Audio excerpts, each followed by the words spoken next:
halo semuanya, kita ketemu lagi di podcast tentang buku. Terutama kalau dengar suara saya, pasti kita lagi ngobrolin di segmen ngobrolin buku. Iya, ngobrolin.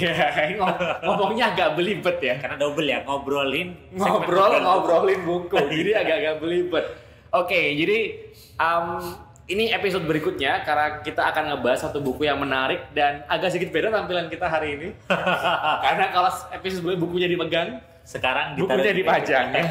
Jadi moga-moga rekan-rekan juga bisa ngeliat gitu ya buku apa yang akan kita bahas. Nah, ini buku menarik banget nih karena penulisnya adalah Simon Sinek. Ya, siapa sih yang nggak tahu Simon Sinek? Dia kan penulis buku Starts with Why, yang itu bukunya kayaknya cukup terkenal banget ya. Fenomenal bahkan bisa dibilang gitu ya. Karena membuat kita itu menanyakan terhadap diri kita, why, kenapa, why, kenapa. Gitu. Jadi memang ya fenomenal banget. Sehingga ketika buku ini hadir ya akhirnya orang menunggu-nunggu. Apalagi nih, apalagi gitu. Karena buku terusannya kalau nggak salah ya. Ketiga keempat sih lupa, apa kedua ya? Yang pertama Start with Why, setelah itu Find Your Why. Okay. Terus setelah itu yang ketiga ini Leader It Last, ini yang terbaru juga kayaknya ya. Buku yang banyak ngomongin tentang dunia bisnis sebenarnya kan di organisasi. Nah, ini buku juga yang menarik karena membahas tentang leadership. Nah, kita mungkin langsung ngobrolin aja nih. Jadi sebenarnya ini buku kan sebenarnya beda sama buku-buku yang praktikal ya. Maksudnya kalau buku praktikal itu kan biasanya ada step by step-nya. Iya.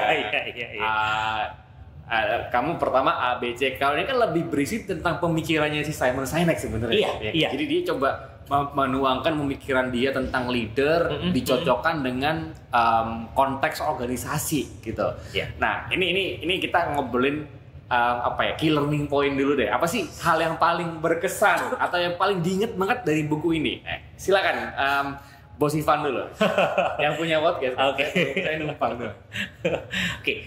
Buku ini menariknya memang kalau saya ngeliat justru secara pribadi itu dia melanjutkan perenungan dia gitu ya. Setelah dia merenungi tentang pentingnya kita menemukan why dalam hidup kita gitu ya. Terus kemudian bagaimana kita menata langkah untuk bisa mencapai goals kita di Find Your Way kan gitu kan. Nah, di buku ini tuh dia ngomong tentang leader.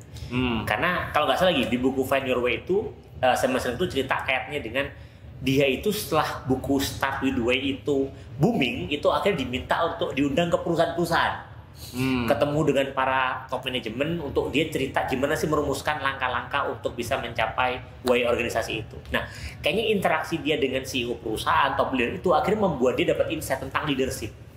Nah, yang akhirnya dirumuskan di buku ini. Di buku itu kayak buku filosofi sebenarnya ya, tentang mengajak kita itu untuk berpikir. Kalau saya ngeliat kayak diajak berpikir untuk bener nggak sih yang selama ini di organisasi itu leader atau jangan-jangan manajer gitu. Nah, ini juga ini barusan banget pernyataan antara leader dan manajer itu terlintas di kepala nih sebenarnya. Karena menarik sih buku ini. Ini kalau aku sharing dikit apa key learning point dari buku ini. Berbicara tentang manajer dan leader ya. Oke lah, kita nggak perlu masuk ke definisi antara manajer itu apa, leader seperti apa. Tapi yang paling menarik dari buku ini adalah dia ngomongin leader dari kacamata yang humanistik. Jadi kayak esensinya leader itu kan people itu kan manusia. Nah, gimana as a leader itu benar-benar berpikir organisasi itu dari sisi manusianya gitu. Jadi people human banget lah. Jadi banyak-banyaknya kita akan coba bahas ya, teman-teman pendengar semuanya. Kita kan bahas beberapa key learning point yang cukup menarik nih sebenarnya. Iya, karena tanpa disadari gini, banyak kalau di buku ini juga gitu dibahas tentang banyak akhirnya yang tanpa disadari gitu ya. Saya itu seorang leader, tapi ternyata dia menjalankan peran manajer yang setiap hari itu ngurusin sistem, ngurusin prosedur, ngurusin aturan, ngurusin angka-angka gitu ya. Yang itu bisa jadi agak berbeda dengan mindset seorang leader di mana fokus pada people, fokus pada manusianya. Maka kalau di buku ini memang Simon Sinek menekankan kepada kita bahwa mungkin selama ini ketika kita berbicara organisasi memang angka yang bikin organisasi bertumbuh. Tapi kita nggak boleh lupa bahwa yang menggerakkan angka itu orang loh, manusia, bukan robot yang sekali pencet, langsung bisa jalan. Maka di buku ini dijelaskan dia bagaimana sih kita memastikan individu atau tim kita di organisasi itu bisa mencapai performa terbaiknya. Leader itu harus ngapain? Simpelnya seperti itu. Kalau dari Fadli sendiri, yang ditangkap apa? Nah, itu yang menarik tuh masalah angka. Kalau nggak salah ada pernyataan Aku lupa spesifiknya seperti apa, tapi emang dia sempat bilang bahwa people not numbers. Iya. Ini barangkali kalau kita melihat dari kacamata organisasi, terutama organisasi yang besar daripada karya gitu ya kan, kadang kita melihat turnover rate. Iya. Kerugiannya berapa nih gara-gara turnover? Kerugian turnover, which is itu memang penting ya dari kacamata bisnis. Tapi dari sisi people-nya sendiri, apa yang dia rasakan itu yang kadang akhirnya tidak tercapture dari angka itu kan. Dan kalau aku nangkep, sebenarnya dari buku ini kalau aku melihatnya ya dari pernyataan masalah angka tadi, bahwa kita perlu melihat beyond the numbers kan akhirnya. Lebih dari angka itu. Angka itu oke lah mencerminkan sesuatu, tapi bagaimana kondisi people-nya nih, orang-orangnya di balik angka itu seperti apa gitu kan. Contoh kayak turnover rate tadi lah, contoh sederhananya, ini pemahamanku ya. Di balik turnover itu ada masalah apa sih? Apa sih yang orang-orang rasakan gitu ya?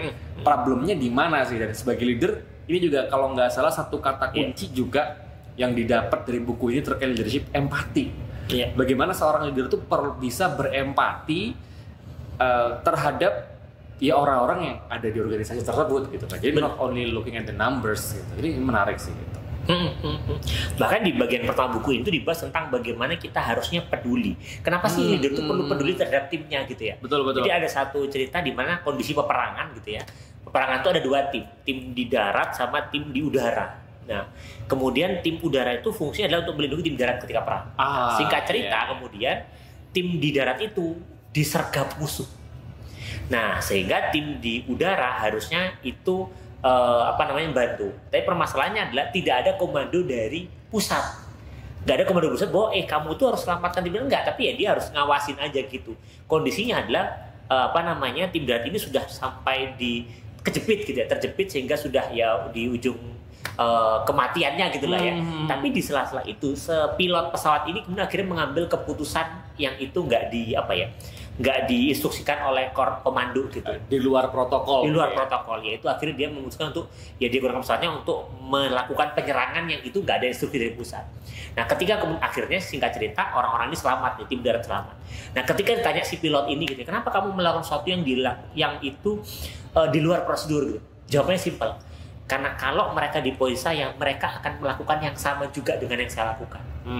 Artinya apa? Seringkali kita harus mengambil kebijakan bukan berdasarkan instruksi ya tidak, tapi berdasarkan kebijakan kemanusiaan. Dan tim akan berani melakukan itu kalau leadernya aware, kalau leadernya care. Artinya leadernya benar-benar leader ini benar-benar berfokus bagaimana caranya memastikan timnya bertumbuh. Ya akhirnya timnya pun akan melakukan hal yang sama. Dia akan gimana caranya, yang penting perusahaan bertumbuh untuk membantu leadernya.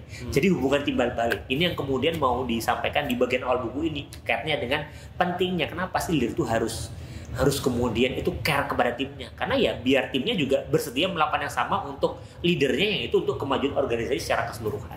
Itu kalau aku tangkap. Berarti kan secara tidak langsung intinya leader itu juga harus punya trust kan. Karena gini, aku lupa di bagian keberapa, tapi kalau nggak salah sekitar bagian tengah-tengah buku ini berbicara soal trust juga nih. Bagaimana leadernya juga mereka bisa put trust ke timnya gitu, atau ke bawahannya. Dan memang sempat ada satu pernyataan, ini kebetulan aku juga sudah capture juga pernyataannya di buku itu, ini biar nggak lupa ya. Jadi dia itu sempat ngomong kayak gini, we don't just trust people to obey the rules.